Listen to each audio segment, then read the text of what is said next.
So, I thought I should just update you on this. Izolo was the 10th of October. As you would know, that South African Human Rights Commission summoned us to court, and we went to court. And after court, we then decided with some patriots, let's go and support Bafana Bafana, because there was a soccer match between Zimbabwe and South Africa in Moses Mabhida Stadium. And we went, and I must say, I sat there and I observed the attitude of South Africans towards foreigners. Guys, we are sitting on a time-ticking bomb. Now, it even went to a point where South Africans were like, Asifuni ukuhlala nani, hambani niyohlala. Now, this was because of the attitude, the arrogance. Some Zimbabweans badelela, guys. And South Africans are like, not here. That was the attitude that I've observed is all. South Africans are heartful.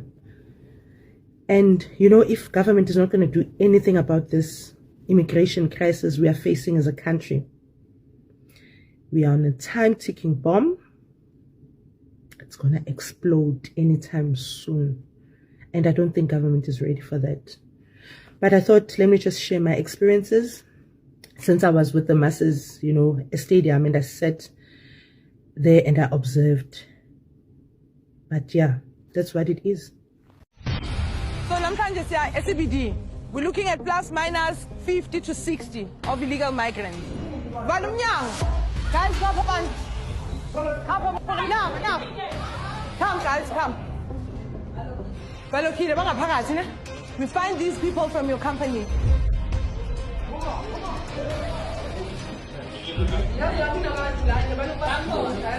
Phone your sister to open up for us. This is Okala because by us I think there's a movement somewhere there. Bilal, my man, how are you? Where were you born? In Cape Town. Stop lying to me. So the very first people like Melisma target are those Lebanese guys. You want to play big with us? Huh? Where are your documents? Why are you here? Where's Stelela when? Azisha, go sit there. You're going to the station? Yeah, it's unfortunate that you have to call. He tells us that the biggest problem that we have in this country is the porous borders. No matter how many times we can try and resolve crime, as long as our borders are opened, we don't know who's coming in and out. The issue of illegal mining, it's a contributing factor. I mean, we have foreign crime that, I'm not saying that South Africans do not commit crime, but now we are facing crime that we've never seen before. The human trafficking and kids losing their body parts. Now you know that when your child is missing, by the time you get your child, it's either they're missing their body parts or they